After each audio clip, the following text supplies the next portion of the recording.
कवियों की सभा, ऑप्शन नंबर बी बिल्कुल सही आंसर है। दूसरा क्वेश्चन आपके सामने जो 2010 में आ चुका है, 2010 में आया हुआ क्वेश्चन कि एक तमिल देश के संगम युग का राजवंश नहीं है, तो पल्लव वंश संगम युग का राजवंश नहीं है, ऑप्शन नंबर सी बिल्कुल सही होगा। क्वेश्चन नंबर 3 आपके लिए यूपीएससी 2008 में आया हुआ क्वेश्चन कि एक स्थान पर तीनों साहित्य सभाएं आयोजित की गई थी, वह कौन सा स्थान है?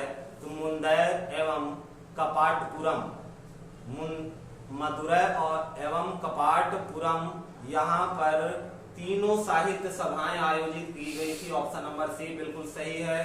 क्वेश्चन नंबर 4 है आपका यूपीपीसीएस में पूछा गया है 2014 में, संगम साहित्य में तोल्काप्पियम का एक ग्रंथ है, यह एक तमिल व्याकरण है, 2014 का, ऑप्शन नंबर बी बिल्कुल सही आंसर, 2014 में आया हुआ क्वेश्चन। बहुत ही बेसिक और बारीक लघु वेद की संज्ञा दी गई है, इनमें से किसको लघु वेद की संज्ञा दी गई है? तो ध्यान देंगे कि 2013 में आरओ 2013 में आया हुआ क्वेश्चन है, कुरल ग्रंथ को लघु वेद की संख्या दी गई है, ऑप्शन नंबर डी बिल्कुल सही आंसर है, कुरल। छठा क्वेश्चन, कौन तमिल रामायण या रामावतारम का लेखक था? तमिल रामायण के लेखक कौन है? 2010 में आया हुआ क्वेश्चन है ये। कंबन तमिल रामायण के या रामावतारम के लेखक हैं कंबन। अगला क्वेश्चन इसी क्रम में यूपीपीसीएस 2012 का सिलप्पाधिकारम का लेखक कौन था? तो इलंगो सिलप्पाधिकारम का लेखक यूपीपीसीएस 2012 का इंपॉर्टेंट क्वेश्चन था, बहुत ही छोटा और बेसिक क्वेश्चन। मणिमेखलय के लेखक कौन है? संगम युग से 8वां क्वेश्चन आईसीडीएस में पूछा गया क्वेश्चन है, 2018 में सीडीएस में आया हुआ क्वेश्चन है आपका मिलिट्री में कि मणिमेखलय के लेखक कौन है? तो सत्तगार, ऑप्शन नंबर बी बिल्कुल सही आंसर होगा। क्वेश्चन नंबर 10 आपके सामने एसएससी 2008 के लिए अधिकांश चोल कालीन मंदिर किस देवी देवताओं को समर्पित हैं? तो अधिकांशतः चोल कालीन मंदिर जो भी बने हैं वह शिव देवी देवताओं को समर्पित है, भगवान शिव को, शंकर भगवान को समर्पित है। 2008 का क्वेश्चन था ये एसएससी में चोल वंश से। चोल वंश किस भाग में अधिकतर शासन करते थे? तो दक्षिण भाग में, भारत के दक्षिणी भाग में चोल वंशों का अधिकतर शासन था। एसएससी 2017 का ये क्वेश्चन आपके सामने। इसी क्रम में 12वां क्वेश्चन है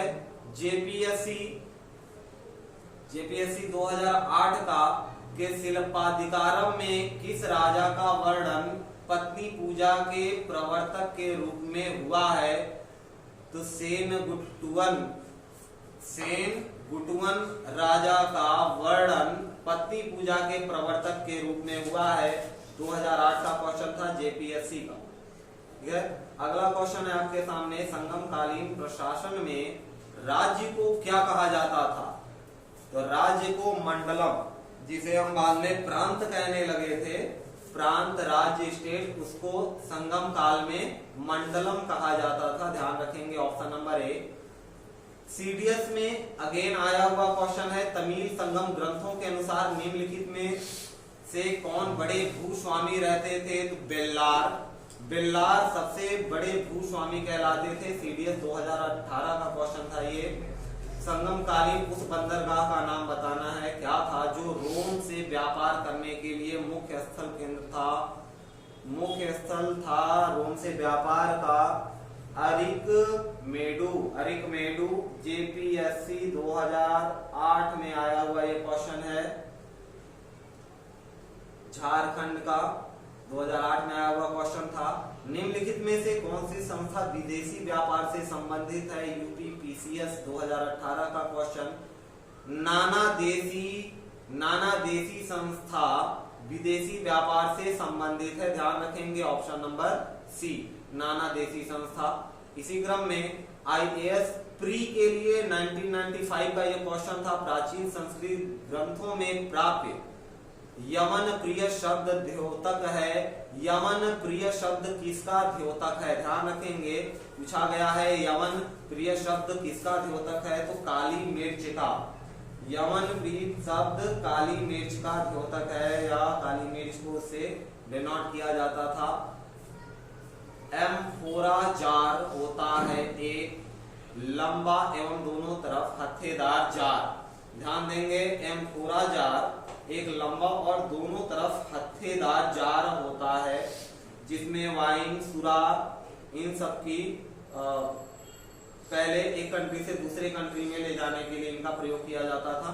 संगम काल में पांड्यकालीन कोरकई बंदरगाह किस लिए प्रसिद्ध था, तो मोतियों के लिए सही आंसर होगा। ये क्वेश्चन अभी तक पूछा नहीं गया है संगम काल से, तो इसका चांस ज्यादा बनता है अगले कंपटीशन के लिए। और ये भी क्वेश्चन संगम काल में रोमन व्यापार का केंद्र बताइए, तो ये क्वेश्चन तो आ चुका है, अभी हम लोगों ने देखा था थोड़ी देर पहले। अरिकमेडु यह रोमन व्यापार का केंद्र था। तायु मानवर की सितार कविता क्यों प्रसिद्ध है? भाई 2019 का क्वेश्चन है, सवाल एक बार फिर से। तायु मानवर की सितार कविता क्यों प्रसिद्ध है, तो ये रचनाएं जाति व्यवस्था के विरुद्ध विद्रोह स्वरूप थी। क्यों प्रसिद्ध है, तो क्लियर हो चुका होगा, ऑप्शन नंबर डी, ये रचना जाति व्यवस्था के विरुद्ध विद्रोह स्वरूप थी। क्वेश्चन नंबर 22, निम्नलिखित में से कौन सी सामाजिक व्यवस्था संगम काल में प्रचलित थी, तो विधवा विवाह, सती प्रथा और पुनर्विवाह, यह तीनों प्रथाएं संगम काल में प्रचलित थी। ऑप्शन नंबर डी, यह सभी तीनों ऑप्शन सही होंगे। पांड्य राज्य की राजधानी कहाँ थी? मदुरै। पांड्य राज्य की राजधानी कहाँ थी भाई? मदुरै। अगला क्वेश्चन 24, तलैयालंगानम का युद्ध किस पांड्य शासक के काल में हुआ था? नेंडुजेलियन नाम थोड़ा सा उटपटा है, क्योंकि यह सारे दक्षिण भारत के राजा और शासक हैं। तलैयालंगानम का युद्ध नेंडुजेलियन के शासन काल में हुआ था। ठीक है, ऑप्शन नंबर ए ध्यान रखेंगे। और अगला क्वेश्चन है आपके 2010 में आया हुआ RAS में, संगम कालीन साहित्य में कोन एवं मन्नन किसके लिए प्रयुक्त होते थे, तो राजा के लिए कोन और मन्नन इन दोनों शब्दों का प्रयोग किया जाता था राजा के लिए। Option number D. 26 question JPSC 2008 में आया हुआ, संगम कालीन उस बंदरगाह का नाम क्या था जो रोम व्यापार करने के लिए मुख्य स्थल था? तो तीसरी बार ये क्वेश्चन आज के इसी वीडियो में आ गया है, अरिकमेडु। आई होप कि अरिकमेडु रोम व्यापार के लिए मुख्य केंद्र था। JPSC 2008 में आया हुआ क्वेश्चन इंपॉर्टेंट है, 2-3 बार अपने सामने आ गया, तो अब नहीं भूलेंगे अरिकमेडु। अगला क्वेश्चन है, संगम काल में पांड्यकालीन कोरकई बंदरगाह किस लिए प्रसिद्ध था? तो मोतियों के लिए प्रसिद्ध था, ये भी हम लोगों ने देख लिया है। UPPCS नाना देशी, कौन सी विदेशी संस्था UPPCS 2018 का नाना देशी, ये भी हम लोगों ने देख लिया था। एम्फोरा जार क्या है? एक लंबा दोनों तरफ से हत्थेदार जार, बहुत अच्छा। और अमेरिकेडो 2013 में देखिए भाई, ये क्वेश्चन 2008 में अभी हम लोगों ने देखा था, फिर 2013 में SSC में भी पूछा गया है। तो अरिकमेडु काफी इंपॉर्टेंट बंदरगाह, ये केंद्र है क्या? रोमन व्यापार का केंद्र, 2003-8 में आया हुआ। और आखिरी क्वेश्चन है आपके सामने, पेरिप्लस ऑफ द एरिथ्रियन सी के अनुसार निम्न में से कौन कौन से बंदरगाह पश्चिमी समुद्री तट पर थे? UPPCS 2009 का क्वेश्चन है। सोपारा, बारबैरिकम या पोदुका या मुजरिश। ठीक। यहाँ पर कूट में आंसर है आपके सामने, तो कूट 1 to 4 पश्चिमी बंदरगाहें 1 to 4 ध्यान रखेंगे, पादुका को छोड़ के 1 to 4 ये पश्चिमी तट के बंदरगाह हैं। तो यहाँ पर आपका संगम युग समाप्त होता है।